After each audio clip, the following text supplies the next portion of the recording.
احترام بزرگوں، دوستوں، سامعین و ناظرین، آج خطبہ کا موضوع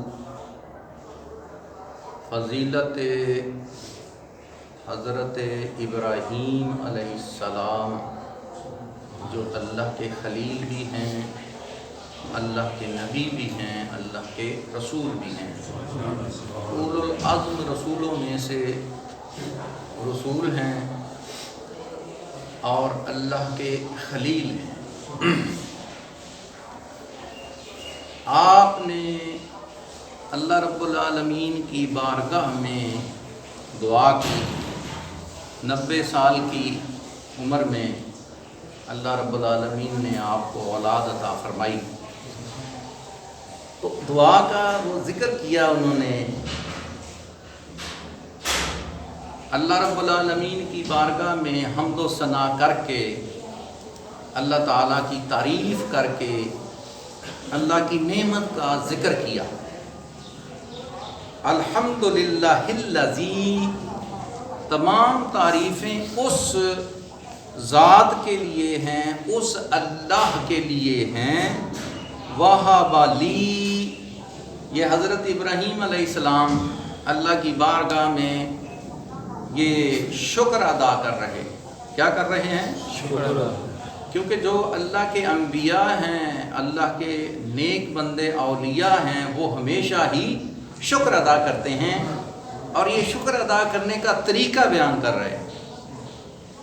اللہ رب العالمین نے قرآن میں انبیاء کا طریقہ بیان کیا کہ انبیاء نے میرا کیسے شکر ادا کیا، اور اسی طرح ہمیں بھی اللہ کا شکر ادا کرنا چاہیے۔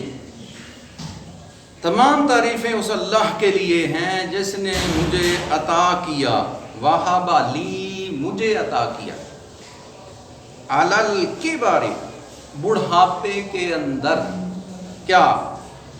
اسماعیل و اسحاق، اسماعیل علیہ السلام اور اسحاق علیہ السلام، یہ دونوں بیٹے ہیں حضرت ابراہیم علیہ السلام۔ ان ربی، بے شک میرا رب، لسمیع الدعاء، ہمیشہ دعا کو سننے والا ہے، پکار کو سننے والا ہے۔ جو بھی کوئی دعا کرتا ہے وہ ہمیشہ سننے والا ہے، ہمیشہ وہ سنتا ہے۔ آگے اللہ رب العالمین کی کچھ حکمتیں اور مشیات ہیں کہ جن میں بعض اوقات تو فوراً اس کا اظہار فرما دیتا ہے، دعا سن کر فوراً اس کا اظہار کر دیتا ہے، یعنی اس دعا کا جو ثمرہ، بدلہ، نتیجہ وہ اللہ تعالیٰ فوراً ظاہر فرما دیتا ہے۔ اور بعض اوقات اللہ رب العالمین مومنین کی وہ دعائیں ذخیرہ فرما دیتا ہے۔ جو کوئی مومن دعا کرتا ہے اس کی دعا قبول ہوتی ہے، اور وہ دعا بعض اوقات فوراً اس کا اظہار کر دیتا ہے اللہ تعالیٰ، نعمت کی، جو اس نے نعمت مانگی ہوتی ہے وہ عطا کر دیتا ہے دنیا میں، اور بعض اوقات اللہ رب العالمین اس کو ذخیرہ کر لیتا ہے آخرت کے لیے۔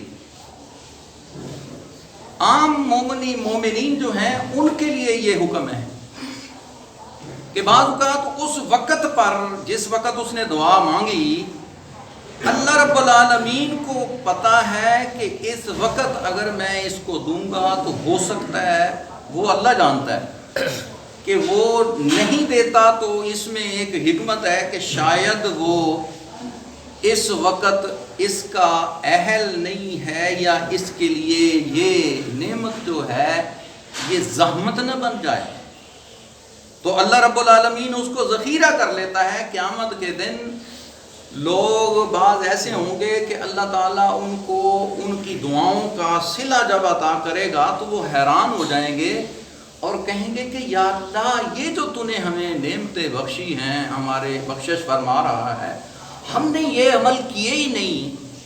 تو اللہ رب العالمین فرمائے گا کہ تم نے دعا کی تھی تو میں نے تمہارے لیے آخرت میں ذخیرہ بنا لیا تھا، دنیا میں تمہیں میں نے نہیں دی تھی، تم نے دعا کی تھی، قبول تھی دعا وہ، تو تو وہ قیامت میں اللہ تعالیٰ ہمیں عطا فرمائے گا. لیکن انبیاء کرام کے لیے جو بھی وہ دعا کرتے ہیں فوراً اللہ رب العالمین اس کا اظہار فرما دیتا ہے. یہ عام مومنین کے لیے بھی ایک بہت بڑی نعمت ہے دعا. ہم دعا کرتے رہتے ہیں نا بعض کاموں کے لیے، تو ہم کہتے ہیں جی وہ کام ہو نہیں رہا. ہم دعا بڑی کر رہے ہیں، بڑا ذکر کر رہے ہیں، بڑا عمل کر رہے ہیں، نمازیں بھی پڑھ رہے ہیں، تلاوت بھی کر رہے ہیں، کوئی ہمارے عمل کے اندر کوئی خامی نہیں ہے، کوئی کمی نہیں ہے. اپنے لحاظ سے بتقاضۂ بشریت ہمارا جتنا علم ہے یا سمجھ ہے یا جتنی عقل ہے اس کے مطابق ہم پورا وہ کر رہے ہیں، لیکن کوئی فائدہ نہیں ہو رہا، کوئی اثر نہیں ہو رہا. تو اللہ رب العالمین بعض اوقات اس کو ذخیرہ فرما لیتا ہے، اس کے بدلے میں کچھ دنیا میں دیر میں عطا کرتا ہے، بعض اوقات وہ قیامت میں عطا کرتا ہے. اب ابراہیم علیہ السلام نے اللہ کا ذکر کیا، اللہ کی حمد و ثنا کی، اور اس میں کیا بیان کیا کہ اللہ رب العالمین کا میں شکر گزار ہوں اس پاک ذات کا کہ جس نے مجھے بڑھاپے کے اندر عطا کیے 2 بیٹے. کون کون؟ اسماعیل و اسحاق، دونوں کے نام ذکر کیے. ان ربی لسمیع الدعاء، بے شک میرا رب جو ہے وہ ہمیشہ دعا سننے والا ہے. اس کے آگے جو دعا ہے حضرت ابراہیم علیہ السلام کی، جو ہم نماز کے اندر پڑھتے ہیں. کیا پڑھتے ہیں؟ کس میں پڑھتے ہیں؟ نماز کے اندر. او بھائی یاد کر لو، سبق ہے بھائی. کیا نماز کے اندر جو دعا پڑھتے ہیں، کون سی دعا پڑھتے ہیں ہم نماز کے اندر؟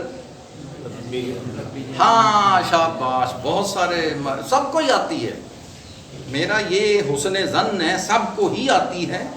ہاں بعض اوقات جھجک ہوتی ہے، کوئی بتا نہیں سکتے یا بول نہیں سکتے کسی کے سامنے، کہ بعض اوقات طالب علم بھی استاد کے سامنے جا کے بھول جاتا ہے، زبان نہیں کھلتی، چلتی نہیں ہے زبان. تو یہ سکم ہوتا ہے، یہ بھی سکم ہے، یہ بھی کمی ہے، کوئی نقص ہے، کوئی روحانی لحاظ سے یہ معاملہ ہوتا ہے. بہرحال اس میں جو ہم نماز کے اندر دعا پڑھتے ہیں، آگے مطلب ہے کہ اس آیت مبارکہ کے آگے یہ سورہ ابراہیم علیہ السلام 12 نمبر 13، اور یہ جو میں نے آیت پڑھی ہے 39 نمبر آیت ہے. کتنی ہے؟ 39.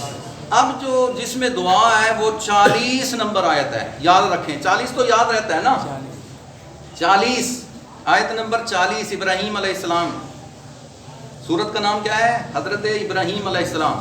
سورت ابراہیم 12 نمبر 13. اس میں کیا دعا ہم جو نماز کے اندر پڑھتے ہیں؟ رب اجعلنی مقیم الصلاۃ، یا رب العالمین مجھے ہمیشہ نماز قائم کرنے والا رکھنا. کیا دعا ہے؟ ابراہیم علیہ السلام کیا دعا کر رہے ہیں؟ نماز قائم کرنے والا، یا اللہ مجھے ہمیشہ نماز قائم کرنے والا رکھنا. اللہ اکبر. وَمِن ذُرِّيَّتِي،